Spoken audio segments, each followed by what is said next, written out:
Assalamualaikum warahmatullahi wabarakatuh. Alhamdulillah kita bisa berjumpa kembali dengan channel pesantren Robin Jetis. Pada kali ini saya akan memaparkan video yang mana di situ menjelaskan bahwa ada seorang orientalis atau orang non-muslim yang meneliti tentang keabsahan nasab Habib Ba'alawi. Ternyata sesuai dengan hasil riset yang disampaikan oleh orientalis tadi, ternyata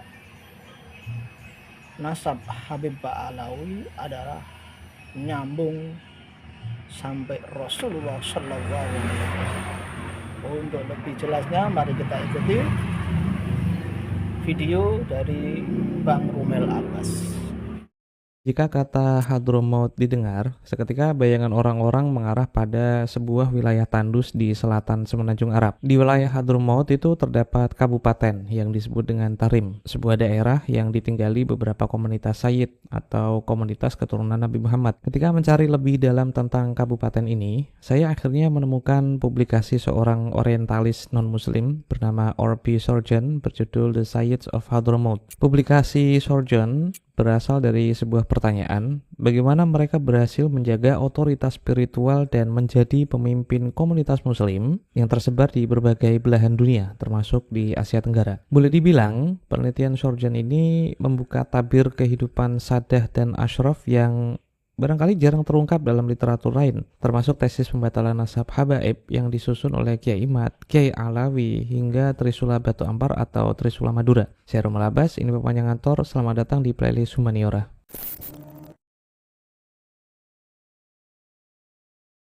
Publikasi Sorjan ini terbilang lama ya, dan berdasarkan tahun, publikasi ini terbit lebih awal daripada seluruh penelitian orang-orang yang membatalkan nasab Sadah di Hadramaut, salah satunya Ba'alawi. Akan tetapi, perbedaan paling serius antara publikasi Sorjan dengan seluruh tesis pembatalan nasab Sadah Hadorimah itu cuma satu. Ini ditulis oleh profesor yang menempuh penelitian matang karena melalui telaah literatur, studi lapangan atau observasi langsung, analisis sosial sekaligus sejarah, dan studi nasab. Nah, saya penasaran siapa sebenarnya Sorjan ini? Setelah browsing-browsing tentang nama penulis dan rekam jejaknya di komunitas akademik, saya bisa menyajikan ringkasannya seperti ini. Nama lengkapnya ialah Robert Bertram Sorjan. Profesor bahasa Arab modern ini hidup antara tahun 1915 hingga 1993. Nama besarnya menghiasi dua kampus besar di barat ya. Ada School of Oriental and African Studies, di mana beliau menjabat sebagai profesor bahasa Arab modern di sana. Di samping itu, Sorjan merupakan kepala departemen Timur Tengah di University of Cambridge. Saya hanya mendapatkan dua publikasi dari Sorjan, yaitu Historians and Historiography of Hadramaut yang terbit 1962 dan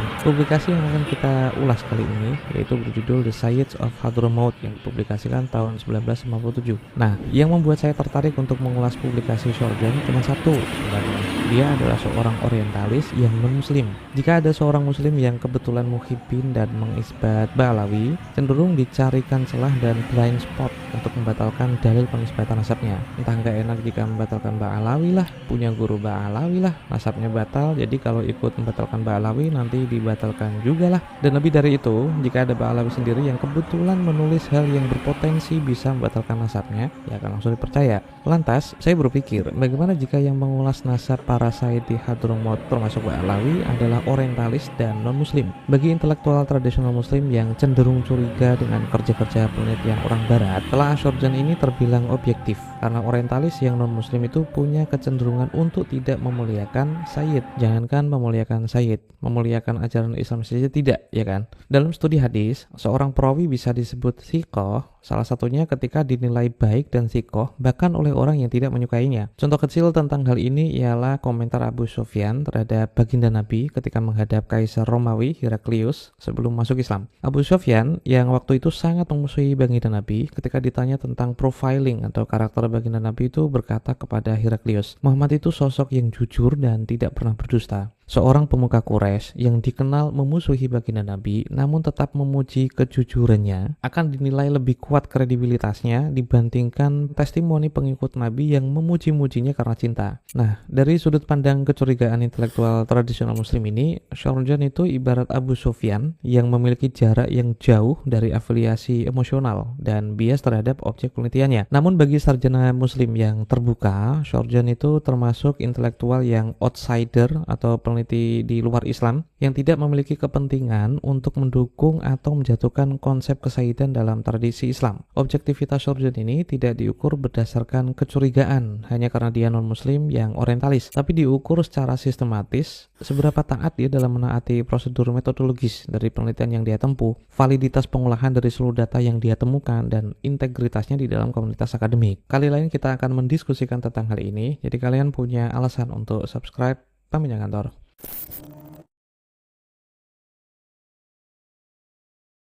Top 7 temuan yang bisa saya tafsirkan kepada kalian dari publikasi Shorjan sebagai berikut. Poin pertama, secara eksplisit atau terang-terangan, Shorjan mengatakan bahwa it's difficult in Arabia to support a spurious pedigree, the more so, of course, when financial consideration enter. Artinya, sangatlah kecil mendukung sebuah kabilah yang silsilah nasabnya itu palsu. Lebih-lebih jika melibatkan pertimbangan tentang uang. Maksudnya begini, di Hadramaut, di mana masyarakatnya itu sangat tradisional di masa lalu, legitimasi nasab itu aspek sosial dan religius yang sangat sakral, sangat suci. Sistem sosial di Hadramaut mencerminkan prinsip konsensus dan kontrol sosial ketika Dukcapil waktu itu belum ada. Maksud saya Dukcapil yang versi modern. Masyarakat yang sangat tradisional ini adalah detektor yang jumlahnya ada banyak, beragam, dan tidak tunggal untuk mengendus adanya pemalsuan nasab. Poin kedua, Bani Alawi atau Ba'alawi dikategorikan Shorjan sebagai komunitas Sayyid dan Syarif yang nasabnya itu tersambung sampai Ahmad bin Isa al-Muhajir. Kabilah Ba'alawi yang disebutkan Shorjan di dalam penelitiannya itu ada 10 jika saya nggak salah hitung,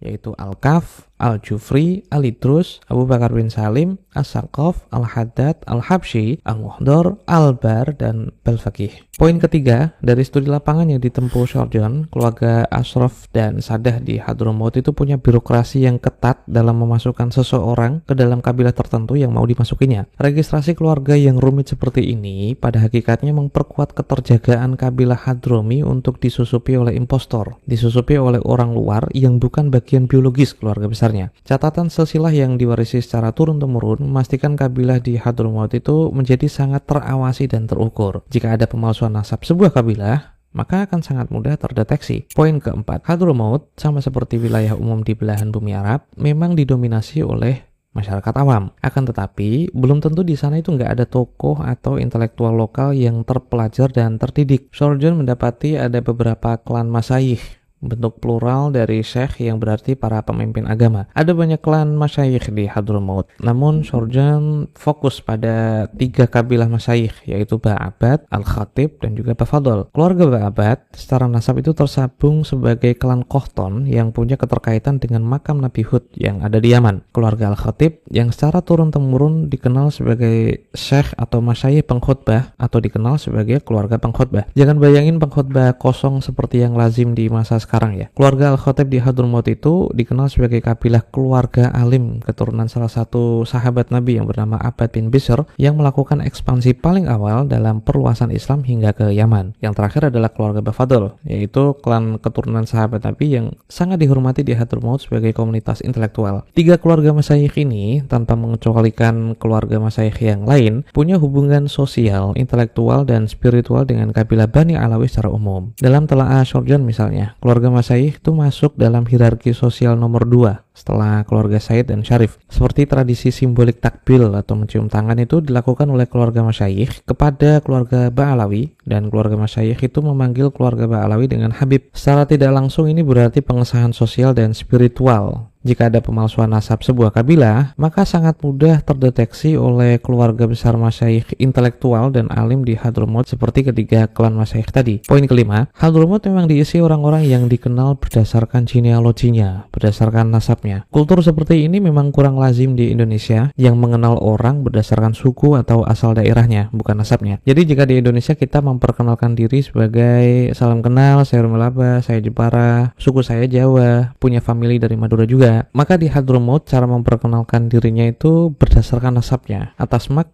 Ana Fulan bin Fulan bin Fulan al-Ahdal. Identifikasi personal seperti ini tidak hanya terjadi di intelektual muslim Hadramaut, tapi masyarakat awamnya pun punya tradisi perkenalan berdasarkan nasab itu seperti tadi. Itulah kenapa jadi masuk akal bagi Shorjon bahwa kendati pun tidak ada bukti-bukti tua tentang nasab mereka, namun sangat mustahil untuk memalsukan nasab di Hadramaut, apalagi nasabnya itu tersambung ke baginda Nabi. Memalsukan nasab kepada sahabat Nabi seperti memalsukan nasab sebagai Al-Khatib saja susah, apalagi nasab yang tersambung kepada Imam Husain bin Ali. Poin ke-6, masing-masing Sayyid di Hadramaut termasuk Ba'alawi memiliki institusi yang bernama Hautoh atau majelis-majelis yang punya tingkat pengaruh spiritual yang bervariasi atas suku-suku tertentu. Contoh terkininya seperti di keluarga Sayyid Salim bin Jindan. Di Al-Fakhriyah itu ada Al-Hautoh Al-Jindaniyah. Jika tokoh-tokoh Ba'alawi punya Hautoh, artinya mereka kan terbuka untuk umum dan terawasi secara kolektif dan sosial. Mungkinkah tokoh yang dikenal sebagai pemimpin Hautoh bakal tidak ketahuan memalsukan nasab? Padahal kekuatan Hautoh milik mereka itu populer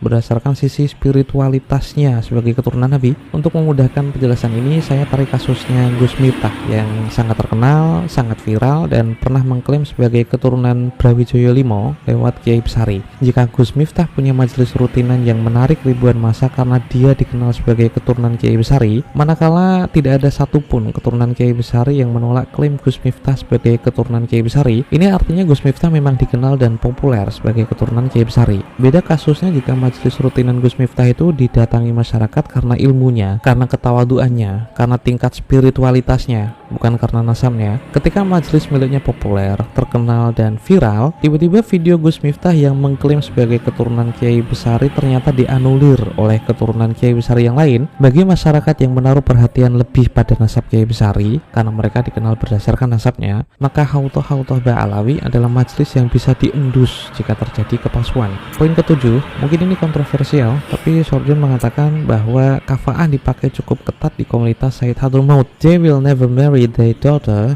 to anyone but a Sayyid or Sharif. Mereka semua, para Sayyid Hadramaut, tidak akan pernah menikahkan anak perempuan mereka kecuali kepada Sayyid atau Sharif. Dan lanjut Shorjon, kafa'ah itu sebuah kehormatan yang tidak bisa dikompromikan bagi keluarga atau komunitas Sayyid dan Sharif. Fungsi kafa'ah bagi Sayyid Hadrami termasuk Ba'alawi adalah perlindungan garis keturunan lempang lelaki dan kontrol nasab masing-masing klan. Memang secara fikih bisa diperdebatkan, kita bisa berdebat tentang hal itu, tapi secara faktual hal ini terjadi untuk membatasi pernikahan anak perempuan mereka hanya dengan mereka yang memiliki garis keturunan yang jelas sebagai Sayyid dan Sharif. Sanksi sosial dan pengucilan yang dilakukan Sayyid Hadrami bagi anak perempuan mereka yang akhirnya menikahi non-Sayyid sebagaimana penelitian Shorjon dan menghapus nama keturunannya dalam registrasi keluarga yang dijaga turun-temurun, sebenarnya di sisi lain bisa kita lihat sebagai kontrol sosial dan kontrol genealogi atau kontrol nasab supaya terhindar dari kemungkinan manipulasi nasab yang tidak memiliki garis keturunan Rasulullah. Dengan menggabungkan praktik kafa'ah, sistem sosial eksklusif, catatan genealogis, dan pengawasan komunitas, penelitian Shorjon membuktikan bahwa nasab Sayyid di Hadramaut, salah satunya adalah kabilah Ba'alawi, sangat sulit dipalsukan. Kombinasi metode ilmiah dan tradisi lokal ini menegaskan keabsahan genealogis mereka hingga Imam Husain bin Ali berdasarkan penelitian Profesor Shorjon. Share Malabas.